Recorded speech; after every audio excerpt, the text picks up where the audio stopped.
Hello students, मैं तौफीक खान आपका अपनी क्लास में बच्चों बहुत बहुत स्वागत करता हूँ। बच्चों, आज की हम अपनी इस क्लास में प्रभावी नाभिकीय आवेश पढ़ेंगे। इफेक्टिव न्यूक्लियर चार्ज, जिसे जेफ से दर्शाते हैं। जेफ का मतलब जेड इफेक्ट। जेड जो परमाणु में उपस्थित नाभिक के अंदर प्रोटॉनों की संख्या बता रहा है, और एफ यानी इफेक्ट यानी नाभिक में जो प्रोटॉन है उसके प्रभाव को प्रदर्शित किया जाएगा।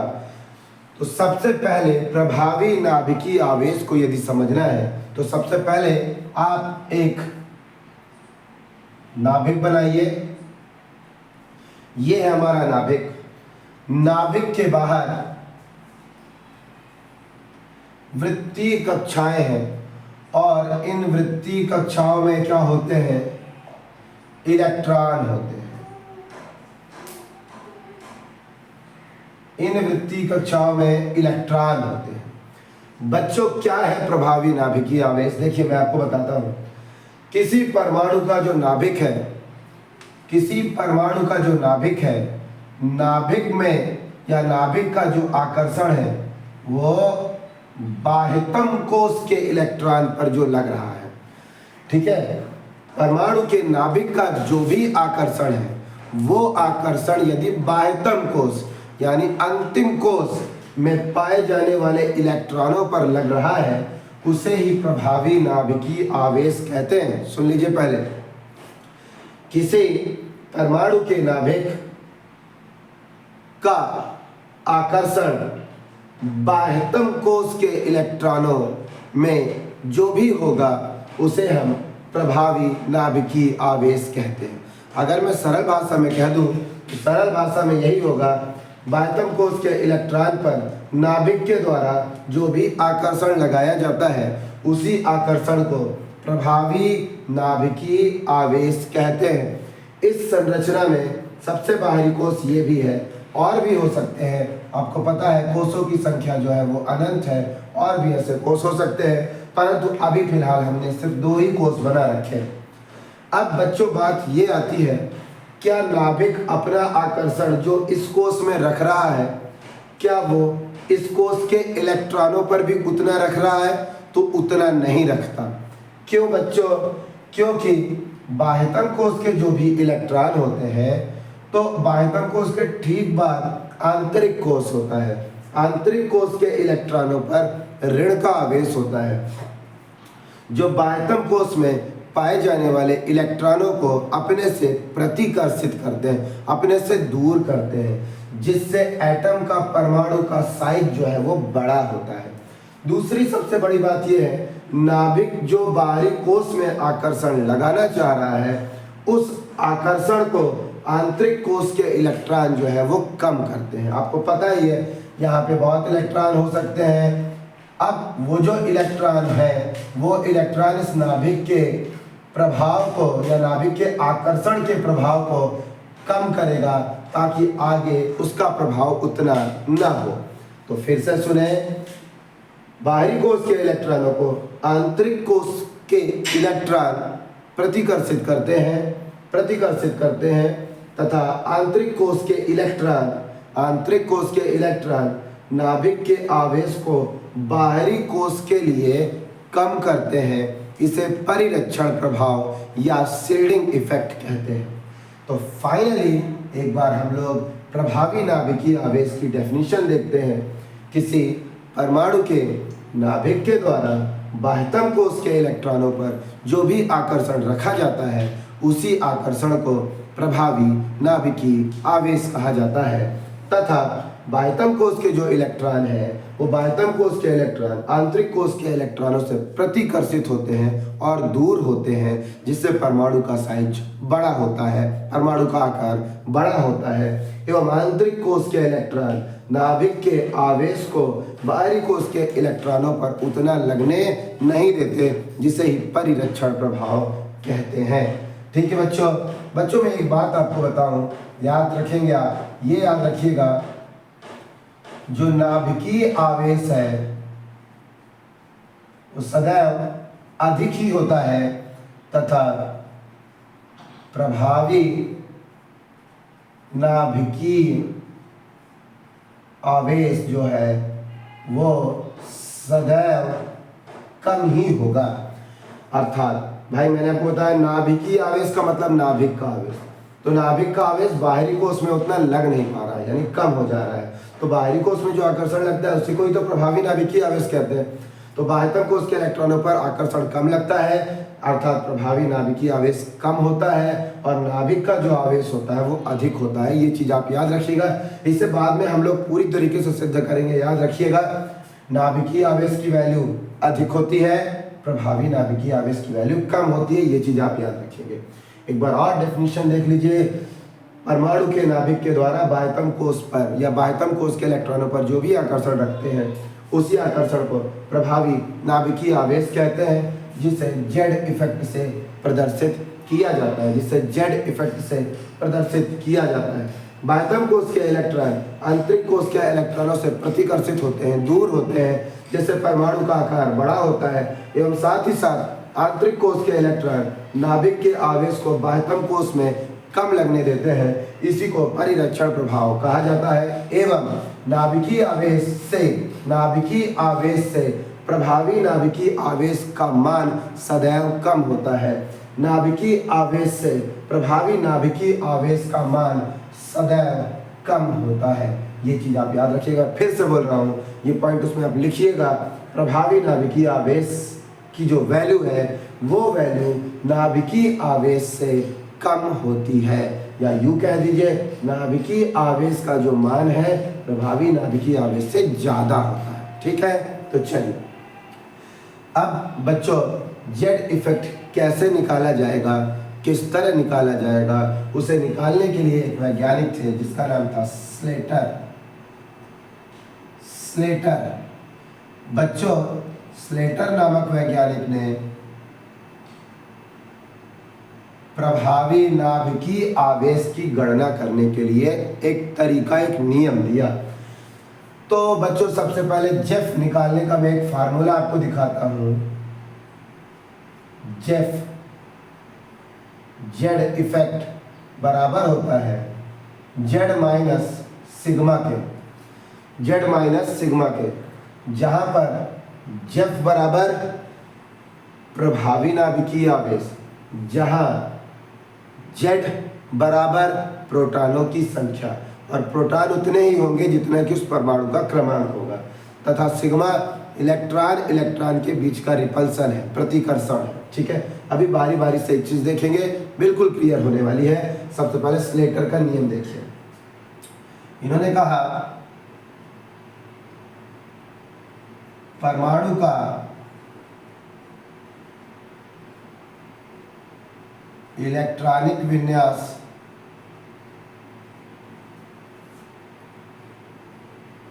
बढ़ती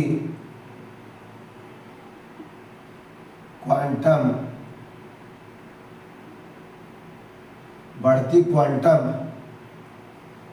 के आधार पर करें। कह रहा है कि जब हम परमाणु का इलेक्ट्रॉनिक विन्यास करेंगे तो इलेक्ट्रॉनिक विन्यास किस आधार पर होना चाहिए, बढ़ती हुई क्वांटम के आधार पर। तो मैं दिखाता हूँ बच्चों, जैसे ये अपना एक नाभिक है और इस नाभिक पर धनावेशित शक्ति, बाहर होंगे कोष, जैसा कि ये हमारा एक कोष, ये कौन सा कोष, जवाब आएगा के कोष, के के बाद एल कोष, एल के बाद एम कोष, एम के बाद एन कोष।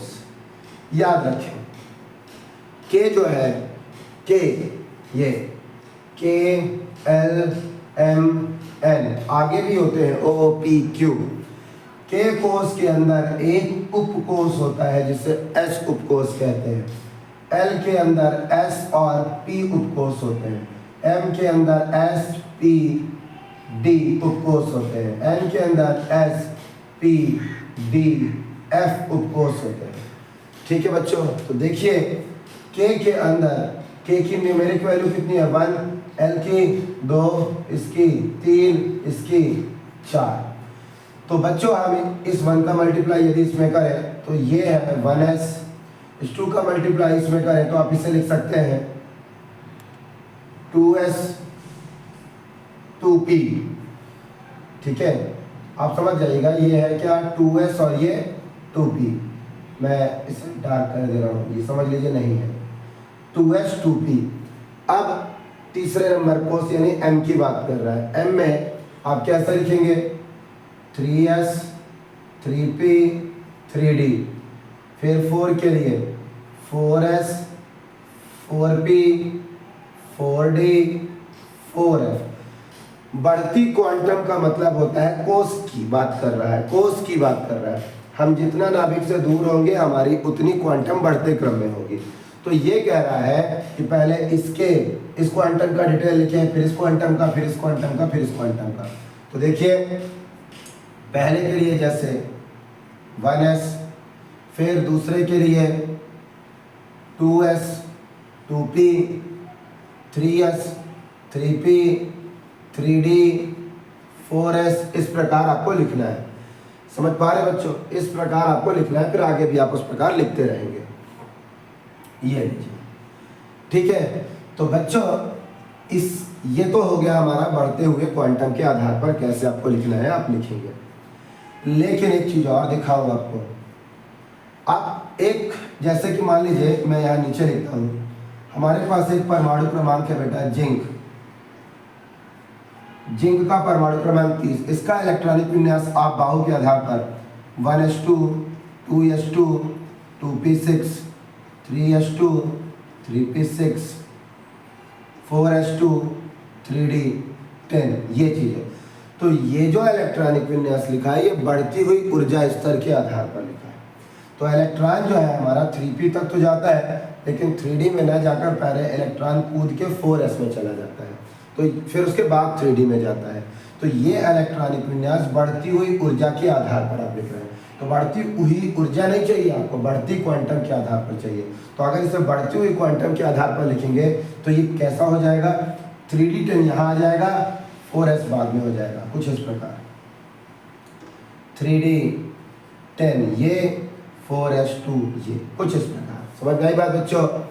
फिलहाल ये था हमारा पहला पॉइंट जिसे मैंने आपको बताया कि पहला पॉइंट इस प्रकार लिखा जाएगा। दूसरा पॉइंट ये कहता है यदि इलेक्ट्रॉन s व p उपकोष में हो तो n की जो वैल्यू होगी वो n का मतलब n जो अंतिम वाला, अभी मैं बताऊंगा n का मतलब क्या है। अंतिम मतलब जिस अंतिम कोष के उपकोष में पाए जाने वाले इलेक्ट्रॉनों के लिए है ये n। अभी मैं क्लियर करूंगा, आप परेशान बिल्कुल ना हो। अभी फिलहाल n यदि इलेक्ट्रॉन s व p उपकोष में हो तो बस आप इतना भी याद रखिए n में पाए जाने वाले इलेक्ट्रॉनों की संख्या, n में पाए जाने वाले इलेक्ट्रॉनों की संख्या, n में पाए जाने वाले इलेक्ट्रॉनों की संख्या से एक घटा देंगे। घटाने के बाद आप गुणा करेंगे 0.35 के साथ, 0.35 के साथ। यदि n-1 है तो इलेक्ट्रॉनों की संख्या के साथ, उसमें कुछ नहीं घटाना है, इलेक्ट्रॉनों की संख्या के साथ 0.85 का मल्टीप्लाई करना है। यदि n-2 है, n-3 है या आगे भी है तो उन सब की जो वैल्यू है वो एक ही मानी जाएगी। ये था बच्चों दूसरा नियम। ठीक है, अब हम लोग देखेंगे तीसरा नियम। तीसरा नियम क्या कहता है, तो फिलहाल मैं अभी इसे मिटाऊंगा ऊपर वाली चीजें, आप तब तक इसका स्क्रीनशॉट ले लीजिए। तो ठीक है बच्चों, आप तीसरा नियम देखिए क्या है। स्लेटर का। तीसरा नियम इन्होंने ये कहा, यदि इलेक्ट्रॉन डी उपकोष में हो तो n में जो इलेक्ट्रॉन होंगे उनके इलेक्ट्रॉनों से एक इलेक्ट्रॉन कम करके हमें गुणा करना है 0.35 के साथ। यदि n-1 है, n-2 है, n-3 से लेके आगे भी है तो उसकी वैल्यू सदैव 1 होगी। ठीक है बच्चों, एक चीज़ मैं आपको और क्लियर करना चाहता हूँ, ये जो S और P है, S और P है, एक के ऊपर का मतलब जैसे पहले दिखाऊंगा आपको। जैसे मान लीजिए कार्बन का 6 1s2 2s2 2p 2p2 है ना। तो देखिए ये है S, ये है P, तो यहाँ पर देखिए कितना नंबर है 2, यहाँ पे देखिए कितना है 2। यानी अंतिम कोष में यदि एक के ऊपर लिखा है 2 3 4 इस प्रकार कोई गुणक के रूप में लिखा हुआ है तभी हमेशा इसका मान 0.35 लिखा होगा। लेकिन सपोज करिए जैसे हाइड्रोजन का परमाणु क्रमांक 1s1, तो यदि इस प्रकार s उपकोष में इलेक्ट्रॉन गए हो और उसके आगे गुणक के रूप में 1 लिखा है तब हम 1s के लिए सदैव 0.30 वैल्यू लिखेंगे, याद रखिएगा। ठीक है ना बच्चों, तो ये तो था अपना स्लेटर का नियम। ठीक है, तो फटाफट अब मैं इसे मिटाऊंगा, आगे देखते हैं।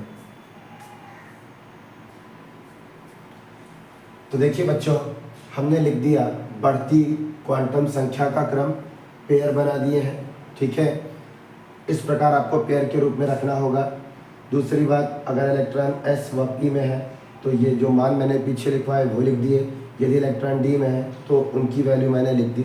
एक चीज़ और लिख देता हूँ, मैंने आपको बताया था कि जो नाभिकीय आवेश है उसका मान सदैव अधिक होता है और प्रभावी नाभिकीय आवेश का मान सदैव कम होता है। ये चीज़ें मैंने आपको बताई थी।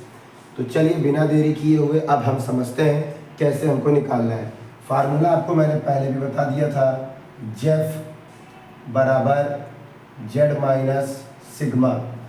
ठीक है, तो चलिए मान लीजिए एक एग्जांपल लेते हैं, सल्फर जिसका परमाणु क्रमांक 16। आपसे कह रहा है सल्फर का जेफ बताइए, सल्फर का जेफ बताइए, प्रभावी नाभिकीय आवेश बताइए। तो सबसे पहले आप सल्फर का परमाणु क्रमांक लिखकर उसका इलेक्ट्रॉनिक विन्यास कीजिए। तो मैं चलिए सल्फर का परमाणु क्रमांक 16 1s2 2s2 2p6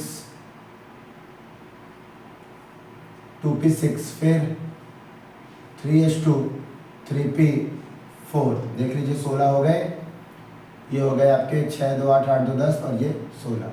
अब बेटा सबसे पहले इसे हम इस प्रकार ये पेयर बनाएंगे, फिर इसे बनाएं आप ये दोनों को और फिर इसे।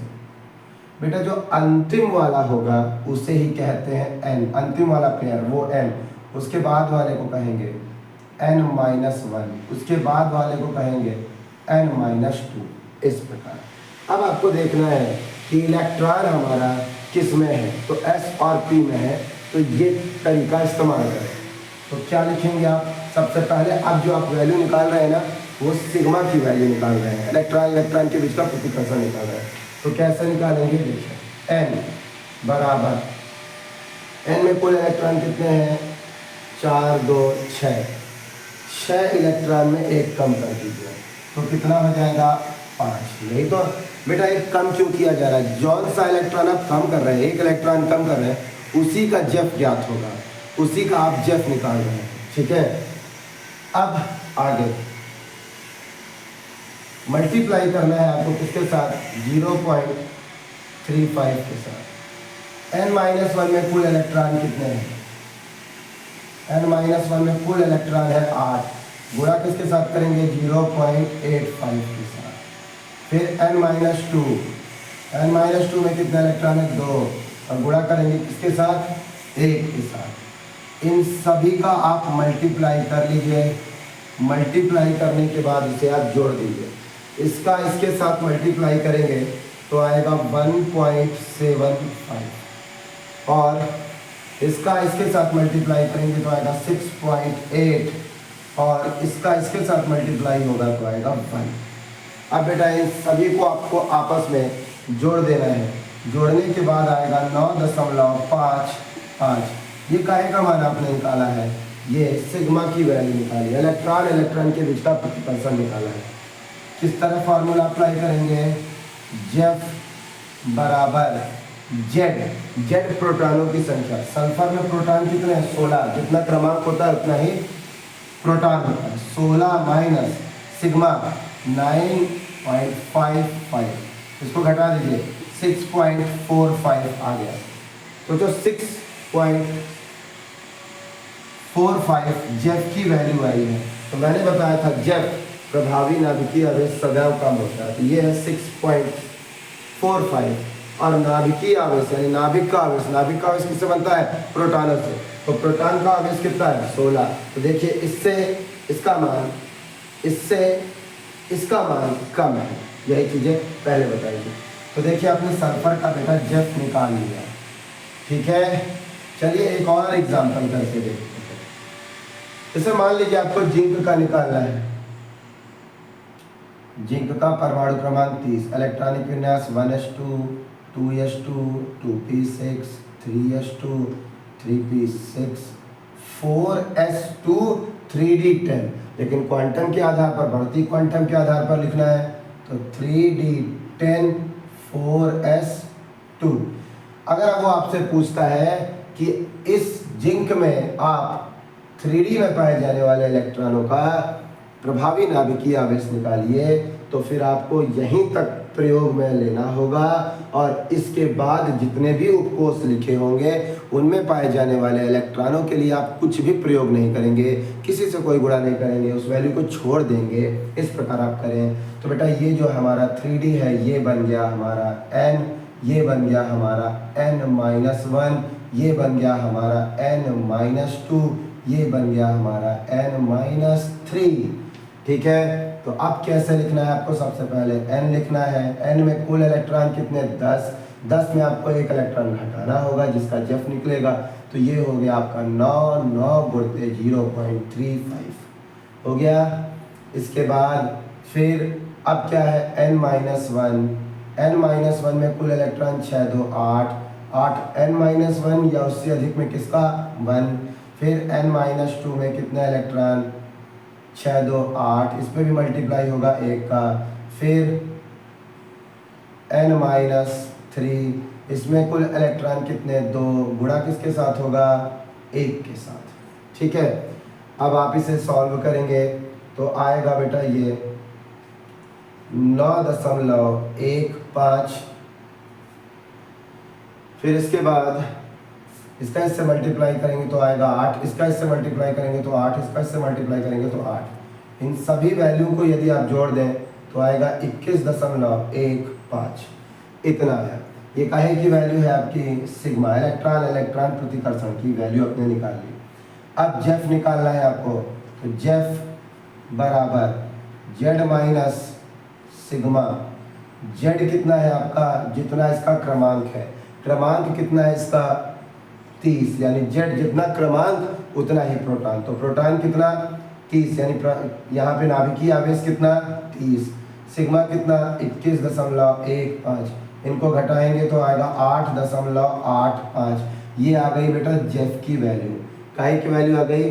जेफ की वैल्यू। तो देखो जेफ का मान इतना है और जेड का मान इतना है। नाभिक का आवेश 30 धन इकाई है और यहाँ पर 8.85 जेफ निकल के आ रहा है। तो मैंने पहले ही बताया था नाभिकीय आवेश बड़ा होता है तथा प्रभावी नाभिकीय आवेश छोटा होता है। तो ये था प्रभावी नाभिकीय आवेश, जो कि निकालने के साथ कैसे आप किसी परमाणु का इलेक्ट्रॉनिक विन्यास करके प्रभावी नाभिकीय आवेश की गणना करेंगे। उम्मीद है आपको समझ में आया होगा। धन्यवाद।